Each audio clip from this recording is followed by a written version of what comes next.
Ya, baik. Assalamualaikum warahmatullahi wabarakatuh. Perkenalkan, nama saya Muhammad Anggara dengan NIM akhir 414 dari kelas I. Kesempatan kali ini saya ingin mempresentasikan tugas yang telah diberikan oleh dosen pengampu mata kuliah PTI, Ibu Yuwan Aulirahma. Materi ini membahas tentang interaksi manusia dengan sistem AI dan memberikan gambaran umum tentang sejarah perkembangan dan potensi masa depan dalam bidang ini. Berikut beberapa poin yang telah saya review berdasarkan materi tersebut. Yang pertama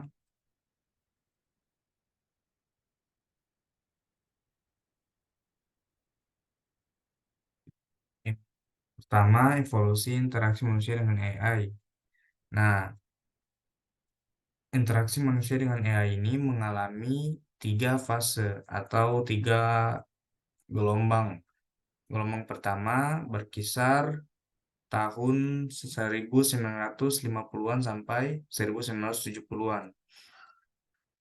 Nah, eh, pada gelombang pertama ini itu terfokus pada eksplorasi teknologi dasar yang melibatkan AI. Nah, pada gelombang kedua itu berkisar tahun 1980-an sampai 1990-an. Pada gelombang kedua ini perhatian utamanya berfokus pada peningkatan teknologi yang mencakup pengembangan antarmuka yang lebih canggih. Nah, lanjut gelombang ketiga itu muncul dengan fokus bukan hanya pada pengembangan teknologi yang terus berkembang, tetapi juga ada aspek desain etis, keam- pada aspek keamanan, desain etis, teknologi interaksi yang lebih maju, dan pengembangan aplikasi yang dapat diandalkan. Pendekatan gelombang ketiga ini menempatkan manusia sebagai pusat keputusan, memastikan bahwa interaksi antara manusia dan AI adalah tidak hanya efisien dan intuitif, tetapi juga etis, aman, dan dapat dipercaya dalam era pertumbuhan pesat teknologi kecerdasan buatan ini. Oke, lanjut. Yang kedua itu ada integrasi manusia dengan AI. Nah, integrasi manusia dengan AI ini merupakan bidang interdisipliner yang mengintegrasikan berbagai disiplin ilmu seperti ilmu komputer, interaksi manusia komputer atau biasa dikenal HCA, psikologi, desain, dan faktor manusia.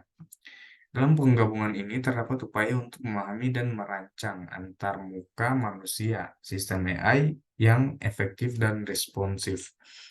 Kompleksitasnya terletak dalam penggabungan pengetahuan dan metode dari berbagai disiplin ilmu yang berbeda yang diperlukan untuk mengatasi tantangan dan kompleksitas interaksi antara manusia dan AI yang menjadi semakin penting dalam perkembangan teknologi AI modern. Nah,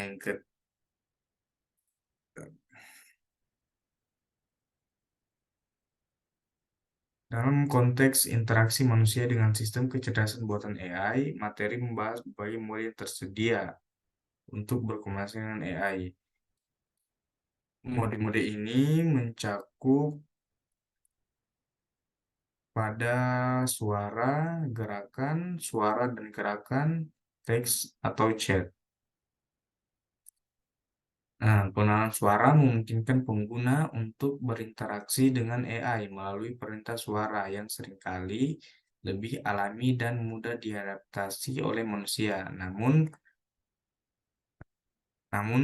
metode ini mungkin tidak efektif dalam lingkungan yang bising atau berisik. Eh, Dikarenakan seringkali lebih mudah diadaptasi oleh manusia.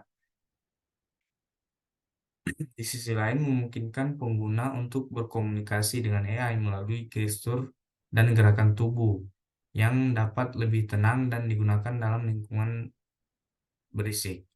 Namun, hal ini juga memerlukan pembelajaran dan dapat menjadi tantangan karena berbagai tata bahasa dan gerak tubuh yang digunakan di seluruh dunia. Pendekatan yang menggabungkan suara dan gerakan ini mencakup interaksi yang lebih robust, dapat digunakan dalam berbagai kondisi pencahayaan dan lingkungan, dan meningkatkan kemampuan responsif AI terhadap preferensi pengguna. Upaya ini mencerminkan dorongan untuk mencari cara interaksi yang efektif dan intuitif yang sesuai dengan kebutuhan dan preferensi individu, serta kondisi lingkungan yang beragam. Oke, lanjut. Extended reality. Nah, yang pertama ada konsep dan komponen XR. Komponen XR ini adalah konsep yang menggambarkan penggabungan berbagai jenis realitas, masuk VR, AR, dan MR. Dalam konteks interaksi manusia dengan sistem kecerdasan buatan atau AI.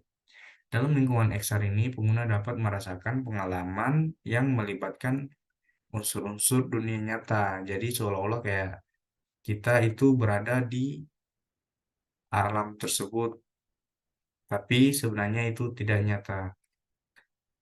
Nah, yang kedua ini ada potensi luar XR dalam interaksi manusia ke AI.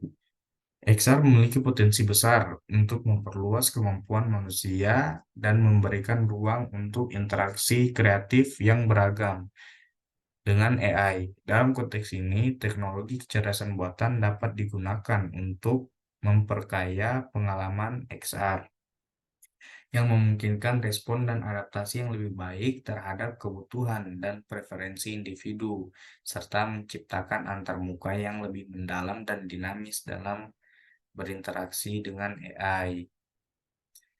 Nah, yang ketiga ada imersi dan sinergi. XR menciptakan tingkat imersi yang berbeda, mulai dari dunia sepenuhnya digital hingga interaksi sinergis antara dunia nyata dan dunia digital. Dalam lingkungan XR, pengguna dapat merasakan pengalaman yang lebih mendalam dan terlibat dalam interaksi dengan AI.